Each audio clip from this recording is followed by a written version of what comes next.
Hello and welcome to this edition of BizWeek Asia, the show that brings news, views and in-depth analysis from the world of Asian business.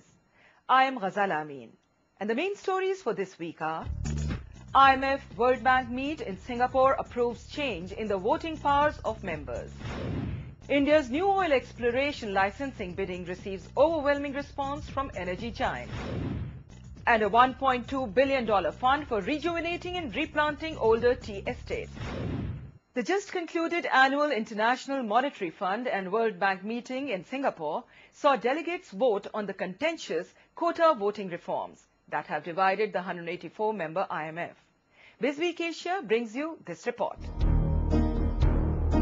International Monetary Fund head Rodrigo Rato has said that multilateral cooperation is working, as shown by the overwhelming majority to boost the voting shares of the four emerging economic giants. According to him, the increase in quota voting to countries, which include China, Korea, Turkey and Mexico, would better reflect their clout in the world economy. This blueprint for reforms would be followed by a second stage of broader reforms by 2008 to make the fund's governance more representative of its 184-strong membership. Through this, IMF hopes to usher in a shake-up in the fund generation of the body. Well, I think that for an organization that is truly global with 194 countries, the agenda that has been opened last night with a vote of a very strong part of the constituency, more than 90%, 90.6% of the constituency, to move ahead with a reform that has not been put on the table here in the last decades. It's very important. Of course, this is a challenging task. It will require important changes and at the same time a very high degree of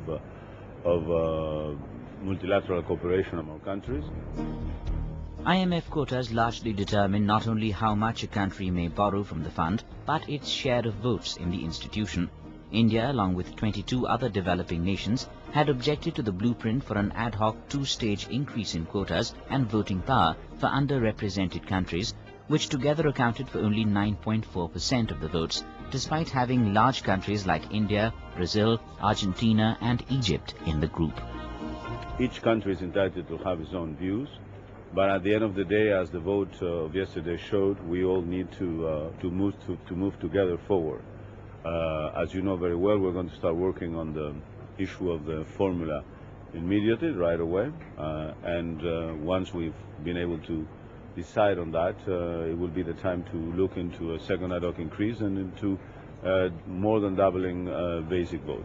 India's quota dropped slightly to 1.91% of the total from 1.95% as a result of the IMF move. The voting rights of China increased to 3.72% from 2.98%. There were also marginal increases for other beneficiaries as well. Meanwhile, the World Bank President, Paul Wolfowitz, has called for greater market access from the member countries for a freer trade between nations. The United States needs to accept further cuts in spending on trade-distorting agricultural subsidies. The European Union needs to reduce barriers to market access. And developing countries like China, India, and Brazil need to cut their tariffs on manufacturers. Developing countries also need to remove trade barriers that make it harder for them to trade with each other. Doha must succeed, and we must make sure that the poorest countries come out winners. The annual IMF World Bank meetings are held outside Washington every 3 years to bring focus to the world economy. The meetings in Singapore, dubbed Singapore 2006, was the largest to date, with nearly 24,000 people registering for the event. Still with IMF and World Bank meet. Many of today's global summits have become a perfect platform for voicing grievances by different groups. The Singapore meet was no different, as it evoked protest by different groups across the region. Wearing face masks of different global leaders, this group of activists were out on the streets, demanding more funds for education for children worldwide. The world is still short of at least $3.7 billion per year needed to enable all children to enter the school gates. That's what this protest is here today, and it draws attention particularly to the failure of some rich G7 nations to provide the necessary finance to assist the world's children. A few streets away from the Suntec Convention Center hosting the IMF and World Bank meetings, a Singapore opposition leader was surrounded by police in a prolonged downtown standoff over the right to protest. Chee Soon Juan, head of the tiny Singapore Democratic Party, wanted to draw the attention of global leaders to issues such as the lack of transparency and accountability in the island nation. Police permission is needed in Singapore for assembly of more than 4 persons. Protests were not confined to Singapore alone. In another Southeast Asian country, Philippines, many gathered outside the IMF office in the capital Manila, chanting anti-IMF slogans. The protesters called on the body to close its operation in the impoverished Southeast Asian country. The objective of the International Monetary Fund, which is the development of peoples, especially of the South, of the poor countries, is not achieved. History shows that it was not achieved.